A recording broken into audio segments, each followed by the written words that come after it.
There was this song that I grew up hearing. It goes something like this. All we need in this world is to have a time of peace. What is peace? Peace is shalom. It is the greatest of well-being for the other. It is to deeply desire to come near or nigh. 2 Corinthians 5 tells us we've been given the ministry of reconciliation, where we mimic God in drawing near or nigh.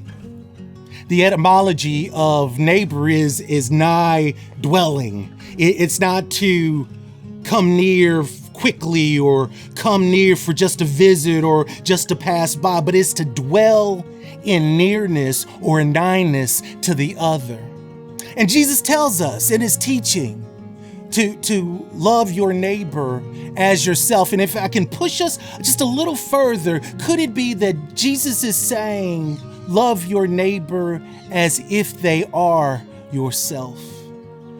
As if there's this closeness, this oneness that it makes us a part of one another. And when we practice peacemaking, when we literally make peace, which is our blessedness, because Jesus also teaches us that blessed are the peacemakers. When we do this work of drawing nigh and drawing near, we come to an awareness or a recognition that there is a part of me that I can see in my neighbor, and there's a part of the neighbor that is inside of me. And if we can draw near, and if we can just wind down and divest ourselves from the egoic self, and we engage with our true essence, we have the ability to see Christ in our neighbor.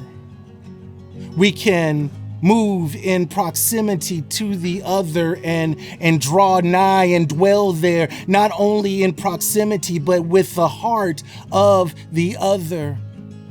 And when we do, when we engage our neighbor in neighboring by recognizing the Christ in them, recognizing that there's a piece of us and them and us, then we can do this work of loving for the sake of understanding.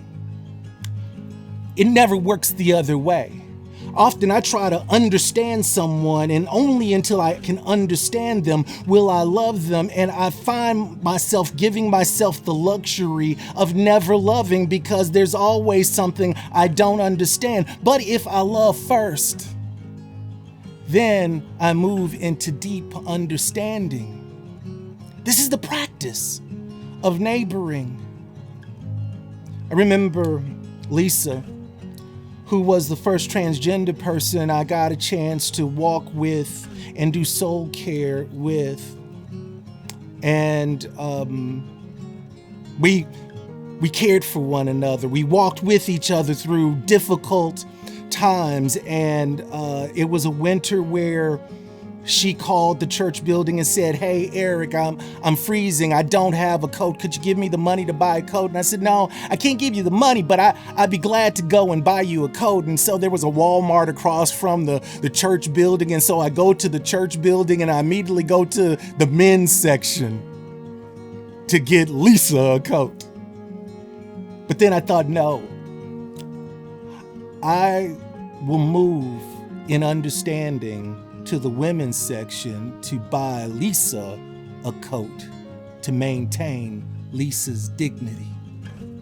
Now, I didn't understand any of this at that time.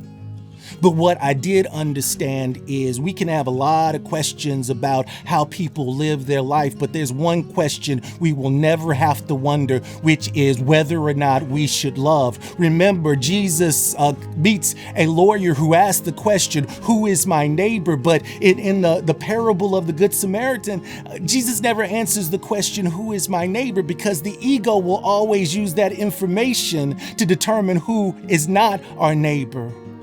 But when Jesus teaches us how to be neighborly, we then realize this is a gift we offer everyone. This is the practice of neighboring for peacemaking.